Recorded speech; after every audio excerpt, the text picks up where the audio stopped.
ብሪታንያና እስራኤል የዛሬን አርገውና ወዳጆች ነበሩ። በእርግጥ አሁንም ወዳጅነታቸው ሙሉ በሙሉ ተቋርጧል ማለት አዳጋች ቢሆንም በጠቅላይ ሚኒስትር ቤንያሚን ኔታንያሁ በኩል የሚሰነዘረው ሀሳብ አስቸጋሪ የሆነ መጥቷል።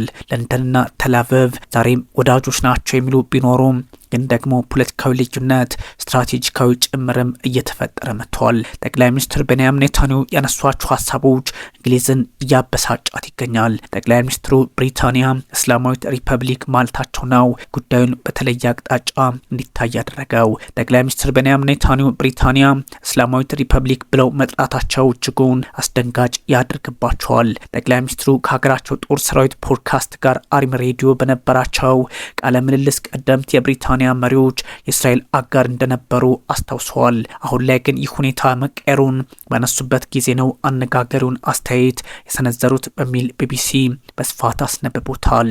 እስራኤል በጋዛ በኢራንና በሊባኖስ ጦርነት ወቅት ባካሄደቻቸው ዘመቻዎች የተነሳ እንግሊዝን ጨምሮ በአውሮፓ ሀገራት ተቃውሞ ሲሰነዘረባቸው ቆይቷል። ጠቅላይ ሚኒስትር ቤንያሚን ኔታንያሁ ለዚህም ነው እስላማዊት ብሪታንያ በሚል ሀሳብ የሰጡት። ጠቅላይ ሚኒስትር ኔታንያሁ በ6 ቀናቱ ጦርነት ወቅት የቀድሞው የብሪታንያ ጠቅላይ ሚኒስትር ዊንስተን ቸርችል ልጆቻቸው ወደ እስራኤል ሄደው ጦርነቱን እስራኤልን በሚደግፍ ሁኔታ መዘገባቸውን ለማንሳት ሞክረዋል። ያንን ድጋፍ አሁን ማግኘት ሞክረን ነበር ወይም ደግሞ ልትሞክር ትችላለህ፣ ልታገኝ ፈጽሞ የምችለው የብሪታንያ እስላማዊት ሪፐብሊክ ነው በማለት እየተሳለቁ ሀሳባቸውን ማጋራታቸው በእርግጥም ከለንደን በኩል ቁጣን እየቀሰቀሰ መጥቷል። ሁኔታው የጠቅላይ ሚኒስትር ቤንያሚን ኔታንያሁ ንግግር መነጋገሪያ መሆኑን ተከትሎ ቃል አቀባያቸው አገላለጹን አስተካክለው ምላሽ መስጠታቸውም ሌላ አይነት ትርጓሜ የተሰጠ ሆኗል። ቤንያሚን ኔታንያሁ አስተያየታቸው ሌላ እንዳልሆነ ለማስቀመጥ ቢሞክሩም ማስተባበል ሊመስል ቢችልም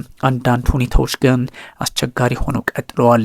የፖድካስቱ ሀሳቡን የሚያጋሩት ማለት ነው አስተናጋጅ ወይም ፕሬዘንተር ከብሪታንያ በተጨማሪ አጠቃላይ አውሮፓ በእስራኤል ላይ ተመሳሳይ አቋም እያራመደ መሆኑን ጠቅሶ ላቀረበላቸው ጥያቄ ተጨማሪ ሀሳብን ሰጥተዋል።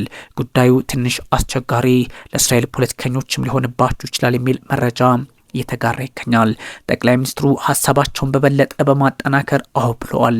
ግን ደግሞ አንድ ሰው እንዳለው ኒውክሌር ጦር መሳሪያ የታጠቀ የመጀመሪያ እስላማዊት ሪፐብሊክ የምትሆነው ብሪታንያ እስላማዊ ሪፐብሊክ ናት በማለት መልስን በመስጠት እጅግ መነጋገሪያ ሆነዋል። በብሪታንያና በእስራኤል መካከል ያለው ግንኙነት እየሻከረ ሲሆን አዲሱ ጠቅላይ ሚኒስትር አንዲ በርንሃም ወደ ስልጣን ከመጡ በኋላ የበለጠ አስቸጋሪና ሊበላሽ እንደሚችል ሲነገርም ቆይቷል። አሁን ደግሞ ጠቅላይ ሚኒስትር ቤንያሚን ኔታንያሁ ይህን ማለታቸው ለነ ጠቅላይ ሚኒስትር አንዲ በርንሃምም ሌላ አይነት አስቸጋሪ ጥያቄ እንዲያነሱ በር ይከፍትባቸዋል። በርንሃም ብሪታንያ መካከለኛው ምስራቅን በተመለከተ አዲስ አካሄድን እከተላለሁ በሚል ከዚህ ቀደም ወደ ስልጣን ሲመጡ ሀሳባቸውን ማጋራታቸው የሚዘነጋ አይደለም። በእስራኤላዊ ግለሰቦችና ተቋማት እንዲሁም ህገወጥ ሰፋሪዎች ላይ ማዕቀብ እጥላለሁ በሚል በእስራኤል መንግስት ላይ ጫና እንደማሳድርም እወቁልኝ በሚል ከዚህ ቀደም ሀሳብ ሰጥተው ነበረ። አንዳንድ ሁኔታዎች ግን ዛሬ እጅግ ተወሳስበው እንደቀጠሉ የሚጠቁሙ መረጃዎችን መውጣታቸውን ቀጥለዋል። ጠቅላይ ሚኒስትር ቤንያሚን ኔታንያሁ ባልተለመደ መንገድ ብሪታንያን ተናግረዋታል በሚል ብቸኛዋ ለዛውም የኒውክሌር ጦር መሳሪያ ሊኖራት የሚችለው እንግሊዝ ናት በሚል ሀሳብ መስጠታቸው አስቸጋሪ ያደርግባቸዋል። በምዕራባውያን ጂኦፖለቲካ ውስጥ በእንግሊዝ ዩናይትድ ኪንግደምና በእስራኤል መካከል ያለው ግንኙነት ታሪካዊ እንደሆነ የአደባባይ ሀቅ ነው። ውስብስብና አንዳንዴም ውጥረት የበዛበት የሆኑን ጨምሮ እንደሆነ ታሪክ ያስታውሳል። ምንም እንኳን በይፋ ደረጃ ሁለቱም ሀገራት የቅርብ አጋሮች እንደሆኑ ቢታወቅም በታሪክ አጋጣሚዎች እንዲሁም በቅርብ ጊዜያትም የተከሰቱ ከፍተኛ አለመግባባቶች እንዳሉ ይጠቁማል። የእንግሊዝና እስራኤልን ግጭት ወይም ውጥረት በሁለት ዋና ዋና ክፍሎች ከፍሎ ማየት ይቻላል። በዛ ልክም ፖለቲካዊ ድምዳሜ መውሰድ ይቻላል። በእርግጥ ጠቅላይ ሚኒስትር ቤንያሚን ኔታንያሁ እዚህም እዛም ያረገጠ ሀሳባቸው አንድ እስራኤል ታላቅ ሆና ወደፊት ትቀጥላለች፣ መካከለኛው ምስራቅንም እንቆጣጠራለን ነውና የነ ብሪታንያ ሀሳብ ብዙ የሚዋጥላቸው አይደለም ይባላል። የእንግሊዝና የእስራኤል ግጭት ወይም ደግሞ ውጥረት አንዳንዴም ወዳጅነት በተለያየ መንገድ ሊታይ ቢችልም ዋናው ጠባቸው ግን በሁለት የተከፈለ ተደርጎ የሚወሰድ ነው። ታሪካዊ ውጥረቶች አሏቸው። ሁለተኛው ደግሞ የወቅቱ ፖለቲካና ዲፕሎማሲያዊ ውጥረቶች ተደርገው የሚወሰዱ ናቸው። ለዚህ ደግሞ በርካታ ማሳያዎችን የፖለቲካ ተንታኞችና የታሪክ አጥኚዎች ያስቀምጣሉ። ከታሪካዊ ውጥረቶች ለመነሳት ከ1948 በፊት የነበረውን ጊዜ ማስታወስ ከታሪክ መረዳት ከበቂ በላይ ነው። የብሪታንያ ሞግዚትነት ወይም ማንዴት ብሪቲሽ ማንዴት የሱ ሰዓት የሚታወስ ነው። ከአንደኛው የዓለም ጦርነት በኋላ ፍልስጤም በብሪታንያ አስተዳደር ስር ወደቀች። ያ ማለት ከ1923 እስከ 1947 እንግሊዝ እንደ አውሮፓውያን አቆጣጠር በ1917 በወጣው የባልፎር አዋጅ ወይም ደግሞ ባልፎር ዲክላሬሽን ለአይሁዶች የብሔራዊ መኖሪያ ቤት ድጋፍ አድርጋ እንደነበረ ወይም መኖሪያ ወደ ቤታቸው ይመለሱ በሚል ያ ማለት ወደ እስራኤል አሁን ወዳለችበት ምድር መልሳላታለች። የጽዮናውያን ታጣቂዎች እንቅስቃሴም ነበረ። በ1930ዎቹና 40ዎቹ መጨረሻ ላይ የብሪታንያ መንግስት ወደ ፍልስጤም የሚገቡ አይሁዳውያንን ቁጥር ለመገደብ ሲሞክር የታጠቁ የአይሁድ ኃይሎች እጅጉን አስቸጋሪ በሆነ መንገድ በብሪታንያ ወታደሮችና ባለስልጣናት ላይ ጥቃት መሰንዘራቸውም የሚዘነጋ አይደለም። ለዚህም ነው በርካቶች ቀላል ውዝግብ እነዚህ ሀገራት አልነበራቸውም የሚሉት። የኪንግ ዴቪድ ሆቴል ቦምብ ጥቃትም የሚጠቀስ ነው። 1946 የአይሁድ ታጣቂዎች ኢየሩሳሌም በሚገኘው የብሪታንያ ወታደራዊና አስተዳደራዊ ዋና መስሪያ ቤት ኪንግ ዴቪድ ሆቴል ላይ በሰነዘሩት ጥቃት 91 ሰዎች ሕይወታቸውን ማጣታቸውም የሚታወስ ነው። ይህ ሁኔታ በሁለቱ ወገኖች መካከል ከፍተኛ ጥላቻ እንዲፈጠር ምክንያትም ሆኖ ነበረ። ለዚህም ነው ታሪካዊ ውጥረቶች ከ1948 በፊት በእንግሊዝና በእስራኤላውያን መካከል ነበር እየተባለ የሚገኘው። ሁለተኛው ደግሞ በሰዓቱ የነበረው የፖለቲካና ዲፕሎማሲ ውጥረት ተጠቃሽ ሆኖ ተመዝግበዋል። በቅርብ ዓመታት ሁለቱ ሀገራት የንግድና የደህንነት አጋሮች እንደሆኑ ቢነገርላቸውም በፖሊሲ ደረጃ የተለያዩ ነጥቦችን ያነሳሉ። የውጥረት ነጥቦቻቸው ደግሞ እጅግ በርከት ያሉ ናቸው። የመጀመሪያው የጋዛ ጦርነትና ሰብአዊ ሁኔታ ወይም ቀውስ እንደሆነ ታሪክ ያስታውሳል። አሁናዊ ሁኔታዎችን በዛ ልክ ቃኝተውት ቀጥለዋል። በጋዛ እየተካሄደ ባለው ወታደራዊ እርምጃ የተከተለው ሰብአዊ ቀውስ በእንግሊዝ መንግስትና በህዝቡ ዘንድ ከፍተኛ ቅሬታና ነቀፌታ እንዳለውም ይታወቃል። ለዚህም ሳይሆን አይቀርም ጠቅላይ ሚኒስትር ቤንያሚን ኔታንያሁ ብቸኛዋ ኒውክሌር የታጠቀች ሙስሊም ሀገር በሚል እንግሊዝ ላይ የተሳለቁባት። እንግሊዝ የእስራኤልን ራስን የመከላከል መብት የምትደግፍ ቢሆንም በሲቪሎች ላይ የሚደርሰውን ጉዳትና የሰብአዊ እርዳታ እገዳን ግን በጽኑ በመኮነን የምትታወቅ ሀገር አውሮፓዊ ጭምር ሆናለች። ሌላው የጦር መሳሪያ ሽያጭ እገዳ ወይም ደግሞ መገደብ ተቀምጧል። ሬስትሪክሽን ማለት ነው። በለንደን በኩል በእስራኤል ላይ የሚደረጉ ጦር መሳሪያዎች ሽያጭ ዓለም አቀፋዊ የሰብአዊ መብት ህጎችን ሊጥሱ ይችላሉ በሚል ስጋት እንደዚሁ ገድበውባታል።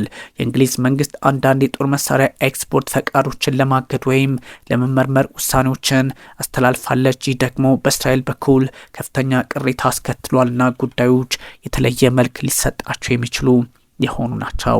በሌላ በኩል ደግሞ የሁለት ሀገራት መፍትሄ ቱ ስቴት ሶሉሽን ቱ ኤስኤስ እጅጉን በበርካቶች ዘንድ መነጋገሪያ የሆነ ነው። እንግሊዝ ከፍልስጤምና ከእስራኤል ግጭት በሁለቱም ሀገራት ጎን ለጎን በሰላም የሚኖሩባት የሁለት ሀገራት መፍትሄ ታምናለች። ጉዳዩን በዛ ልክ ደግሞ ለማየት አንዳንድ አስቸጋሪ ሁኔታዎች እንዳሉ መረዳቱ አላት። የእስራኤል የአሁኑ መንግስት በዌስት ባንክ በምዕራቡ ዳርቻ ማለት ነው የሚካሄደውን የሰፈራ ማስፋፋት እንግሊዝ ህገወጥ ነው በሚል ትፈርጇለች። ለዚህም ነው የእነዚህ ሀገራት የመግባባት ጉዳይ አሁንም ጥያቄ አለበት እየተባለ የሚገኘው። በሌላ በኩል ደግሞ የዓለም አቀፍ ፍርድ ቤቶች ውሳኔም አሉ። እንደ አይሲሲና አይሲጄ ያሉ ዓለም አቀፍ የህግ ተቋማት በእስራኤል አመራሮችና ፖሊሲዎች ላይ ለሚያስተላልፏቸው ውሳኔዎች እንግሊዝ ዓለም አቀፍ ህግን የማክበር አቋም መያዟ በእስራኤል በኩል እንደ የፖለቲካ ጫና እየተቆጠረ ይገኛል። በአጠቃላይ ግን የእንግሊዝና የእስራኤል ግንኙነት በይፋዊ ወታደራዊ ጦርነት የተደገፈ ባይሆንም በታሪካዊ ቅሬታዎች፣ በዲፕሎማሲያዊ ውጥረቶችና በዓለም አቀፍ ህጎች አተረጓጎም ዙሪያ በሚፈጠሩ አለመግባባቶች የቀጠለ እንደሆነ በስፋት ይነገራል። צפונית דוגית אליי וסיני וניסנית הסברתי זה מעולם לא היה בשליטה ערבית, זה היה בשליטת האום ואנחנו חוזרים לשם. גם מבחינה בינלאומית עם הסברה נכונה יקבלו את זה.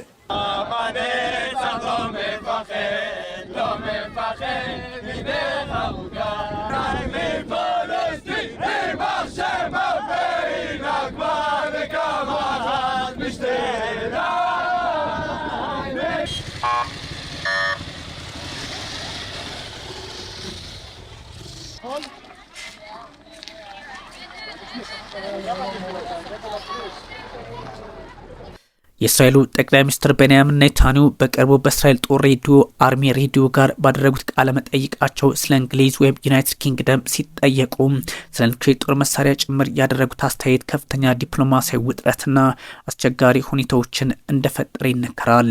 የኔታንያሁ አስደንጋጭ አስተያየት ይሉታል። ኔታንያሁ በቃለ መጠይቃቸው ሰዓት የቀድሞዋን ብሪታንያና የአሁኗን እንግሊዝ ማነጻጸር ሌላ ነው በሚል ሀሳብ ሰጡ። ይህንም ሲናገሩ አገሪቷን የብሪታንያ እስላማዊት ሪፐብሊክ አሏት ወይም ደግሞ ኢስላሚክ ሪፐብሊክ ኦፍ ብሪታንያ ሲሉ ጠርቷታል። በርካቶችን ያበሳጫቸውም ከእንግሊዝ በኩል ይሄኛው ሀሳብ እንደሆነ ተነግሯል። በሌላ በኩል ደግሞ ኒውክሌር ጦር መሳሪያ የሚኖራት የመጀመሪያው እስላማዊት ሪፐብሊክ የእንግሊዝ እስላማዊ ሪፐብሊክ ትሆናለች አለው ማን ነው በማለትም ሲናገሩ እንደዚሁ ወይም ሲሳለቁም ተስተውሏል። ይህ ንግግራቸው ቀደም ሲል በአሜሪካው ምክትል ፕሬዚዳንት ጄዲ ቫንስ ከተሰጠ አስተያየት የተቀዳ መሆኑን ተናግረዋል። የነባር አጋር ሀገራትን ፖለቲካዊና ማህበራዊ ሁኔታ ያንኳሰሰ ተደርጎ ቢወሰድባቸውም በበርካቶች ዘንድ ግን የተለያዩ ጥያቄዎችን አሁንም እያስነሳ ቀጥሏል።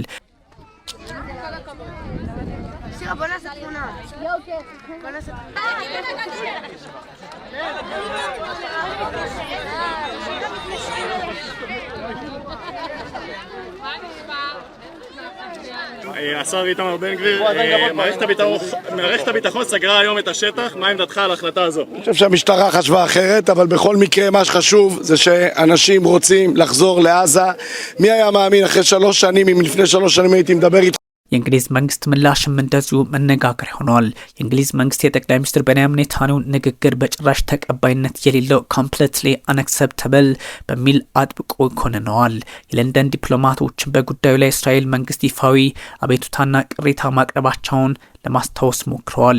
እስራኤል የእንግሊዝ ወዳጅ እንጂ ኔታንያሁ እንደሚሉት ጠላት አይደለችም ለማለት ተሞክሯል። የውጥረቱ መነሻና ምላሾች አሁንም እየተወሳሰቡ ቀጥለዋል። የጠቅላይ ሚኒስትር ቤንያሚን ኔታንያሁ ሀሳብ ወይም ደግሞ አስተያየት ድንገት የመጣ እንዳልሆነ በግልጽ የሚታወቅ ነው። በሁለቱ ሀገራት መካከል እየጨመረ የመጣው ዲፕሎማሲያዊ ፍጥጫ ውጤቱ እንደሆነ ይነገራል። የፖሊሲ ለውጥም አዳጋች ነው።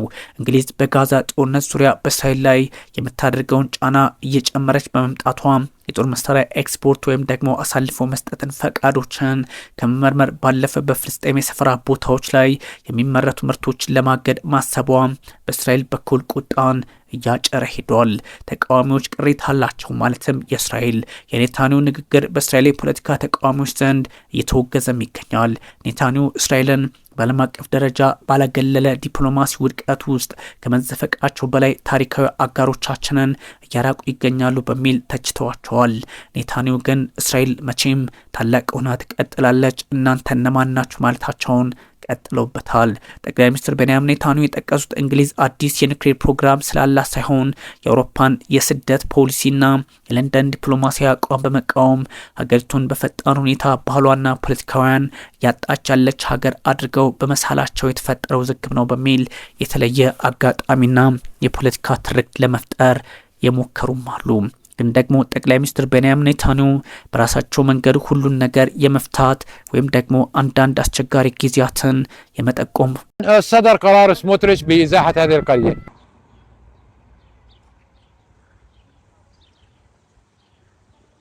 التي طالما تحدث فيها عدد كبير من الوزراء والمسؤولين الإسرائيليين الذين يسعون الهدف من الإزاحة لأنه هناك من القدس حتى البحر الميت لا يوجد إلا هذه القرية قرية الخان الأحمر ወይም ደግሞ አንዳንድ አስቸጋሪ ጊዜያትን በራሳቸው መንገድ ለመተርጎም ፈልገው ያደረጉት ነው በሚል ሀሳብ ቢጋራም ከሀገር ውስጥም ከውጭም ተቃውሞ በርትቶባቸዋል። الإغلاق على القدس رقم 1 ورقم 2 حلمهم القديم الجديد ألا وهو القدس الكبرى القدس حدود البحر الميت سيقطع الضفة الغربية كاملة.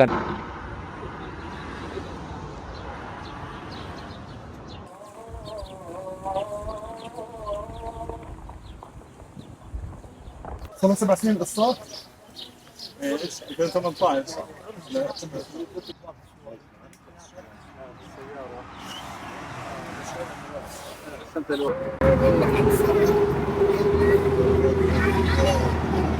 أنا عمري 56 سنة مواليد هان، أولادي تولدوا هان، أحفادي ኔታንያሁ በእስራኤል ፖለቲከኞች እጅጉን ከፍተኛ ጫና እያስተናገዱ የሚገኙ ሆነዋል። በተለይም እሳቸው አሁን ከአውሮፓ ህብረቶች ጋር በጠቅላላው የመጋጨት አዝማሚያ ውስጥ እንደገቡ የሚታወቅ ነው። ሌላ አይነት የፖለቲካ መንገድን መምረጥ ቢጠበቅባቸውም እሳቸው ግን አደጋ እየፈጠሩ ነው ይባላሉ። በምዕራባውያን ጂኦፖለቲካ ውስጥ በእንግሊዝና በዩናይትድ ኪንግደም ውስጥ ያለውን ሁኔታ ለማየትም እጅጉን በርካታ ሀሳቦች ያሉ ቢሆኑም አሁን ግን ጠቅላይ ሚኒስትር ቤንያሚን ኔታንያሁ በጠቅላላ አውሮፓ ዋና ዋና የልዩነት መነሻዎችን በትክክል አልቃኟቸውን በሚል ሀሳባቸውን ያጋራሉ። አንዳንድ ሁኔታዎችን ደግሞ በራሳቸው መንገድ ለማየት ይሞክራሉ። በእስራኤሉ ጠቅላይ ሚኒስትር ቤንያሚን ኔታንያሁና በአውሮፓ ህብረት እንዲሁም በአውሮፓ ሀገራት በጥቅሉ መካከል ያለው ግንኙነት ላለፉት በርካታ ዓመታት በከፍተኛ ውጥረት የተሞላ በተቃራኒ አቋሞችና በዲፕሎማሲ ፍጥጫ የቀጠለ እንደሆነ ታሪክም ይዘግባል። አሁናዊ ጉዳዮችን በዛ ልክ ያሳያሉ። ይህ ውጥረት በተለይም በጋዛው ጦርነት በዌስት ባንክ ሰፈራና በዓለም አቀፍ የህግ ተቋማት ውሳኔዎች ምክንያት ወደ ከፍተኛ ደረጃ ተባብሶ ቀጥሏል። ዋና ዋና የልዩነት መነሻ ነጥቦች አሏቸው። አንደኛው የጋዛ ጦርነትና የሰብአዊ መብት ጉዳይ እንደሆነ ይነገራል። እንደ ስፔን፣ አየርላንድ፣ ኖርዌይ፣ ስሎቫኒያ ያሉ በርካታ የአውሮፓ ሀገራት በጋዛ እየደረሰ ያለውን የሲቪሎች እልቂት አጥብቀው በመኮነን የፍልስጤምን መንግስት ደግሞ በይፋ እውቅና ሰጥተውታል። ጠቅላይ ሚኒስትር ኔታንያሁ ደግሞ ይህን የአውሮፓ ሀገራት ውሳኔ ሽብርተኝነትን የሚያጠናክርና አይዞህ ማለት በሚል በጽኑ ሲቃወሙት ቆይተዋል። የዓለም አቀፉ የወንጀለኞች ፍርድ ቤት አይሲሲ የእስር ትዕዛዝ ያወጣባቸው ጠቅላይ ሚኒስትር ቤንያሚን ኔታንያሁ አሁንም የሙጥኝ ያሉት እናንተ እነማን ናችሁ የሚለው አቋም ላይ ነው። የዓለም አቀፉ የወንጀለኞች ፍርድ ቤት አይሲሲ ኢንተርናሽናል ክሪሚናል ኮርት በኔታንያሁና በወታደራዊ አመራሮቻቸው ላይ በጋዛ በፈጸሙት የጦር ወንጀል ማዋከብ ጭምር ይሉታል የእስር ትዕዛዝ አረስት ዋረንት እንዲወጣ ጥያቄ በቀረበበት ሰዓት በርካታ የአውሮፓ ሀገራት የህጉን ውሳኔ እንደሚያከብሩ ገልጸውላቸው ነበረ።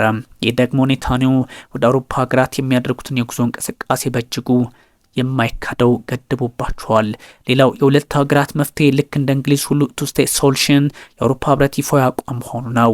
ሁለቱ ሀገራት እስራኤልና ፍልስጤም ጎን ለጎን በሰላም ይኑሩ የሚል ሲሆን ኔታንያሁና የቀይ ዘመም ክንፍ መንግስታቸው የፍልስጤምን ሀገር መመስረት ወይም ደግሞ ሙሉ በሙሉ በመቃወም ስሙ ከፍ ብሎ የሚጠራ ነው። በአውሮፓ ውስጥ ያሉ የተከፋፈሉ አቋሞችም አደገኛ እየሆኑ መጥተዋል። የአውሮፓ በኔታንያሁ ፖሊሲዎች ላይ ሙሉ በሙሉ አንድ አይነት አቋም የለም። በሁለቱ ቡድን የተከፈለ እንደሆነ ይነገራል። ጠቅላይ ሚኒስትር ቤንያሚን ኔታንያሁና መንግስታቸውን የሚተቹ ወይም እጅጉን ተቺዎች ተብለው የሚወሰዱ ሲሆን መሀል ላይ የቆሙ ደግሞ እንዳሉ ይታወቃል። ከተቺዎች መካከል ስፔን፣ አየርላንድ፣ ኖርዌይ፣ ቤልጂየም ይገኛሉ። አቋማቸውን በተለየ አቅጣጫ የሚታይ ነው። የጦር መሳሪያ ማዕቀብ እንዲጣል፣ የንግድ ስምምነቶች እንዲሰረዙና የፍልስጤም የሀገርነት እውቅና እንዲተገበር የሚፈልጉ ናቸው። መሀል ላይ የቆመ ወይም ደግሞ ለዘብተኛ አቋም ያላቸው እንደ ጀርመን፣ ሃንጋሪ፣ ቼክ ሪፐብሊክና ኦስትሪያ ያሉት ናቸው። የእስራኤል ራስን የመከላከል መብት የሚያምኑ እንዲሁም ታሪካዊ ወዳጅነትን በማስቀደም የጠነከረ ማዕቀብ እንዳይጣል በመከላከልም የሚታወቁ ናቸው። የኔታንያሁ የአውሮፓ ስትራቴጂም እጅግ አስቸጋሪ ሆኗል። ጠቅላይ ሚኒስትር ቤንያሚን ኔታንያሁ የአውሮፓ ህብረትን አጠቃላይ ጫና ለመቀነስና ለመከፋፈል የሚከተሉትን መንገዶች ይጠቀማሉ በሚል መገናኛ ብዙሃን ያስነብባሉ። ከቀይ ዘመም መሪዎች ጋር ጥብቅ ቁርኝነት በመፍጠር ሃንጋሪው ቪክቶር ኦርባንና በሌሎች የአውሮፓ ቀይ ዘመም ራይት ዊንግ ከሚባሉ ፖለቲከኞች በኩል በአውሮፓ ህብረት ውስጥ የሚተላለፉ በእስራኤል ላይ ያተኮሩ ማዕቀቦች በቬቶ ፓወር እንዲታገዱ የማድረግ እንቅስቃሴም ነበራቸው። አውሮፓን በይፋ በመተቸትም የሚታወቁ ናቸው። አውሮፓውያን የእስልምና የበላይነት ስጋት አለባቸው ወይም የታሪክ ስህተታቸውን እየደገሙ ነው በሚል የቃላት ጥቃት ሰነዝሩባቸዋል። ታዲያ እንዲህ አይነቶቹ ሁኔታዎች እጅግም አስቸጋሪ ስለሚያደርግባቸው ራሳቸው ጠቅላይ ሚኒስትር ቤንያሚን ኔታንያሁ መንገዶቹን ሁሉ ወደ ዲፕሎማሲ መቀየር ነበረባቸው የሚል ሀሳብም ይጋራል። ያም ሆኖ ግን ጠቅላይ ሚኒስትር ቤንያሚን ኔታንያሁ በተለያዩ አጋጣሚዎች በዓለማችን ፖለቲካ ላይም የራሳቸውን መንገድ ለመከተል የሚሞክሩ የሆኑ በመምጣታቸው እስራኤልም ብቻዋን እንድትቆም አድርገዋታል በሚል የራሳቸው ተቺዎች እስራኤላውያን ሳይቀሩ የሞገዱባቸው ይገኛል። ያም ሆኖ ግን ጠቅላይ ሚኒስትር ቤንያሚን ኔታንያሁ አገሬን ወደፊት አራምዳታለሁ የሚል አቋም እንዳላቸው በይፋ ተቀምጧል።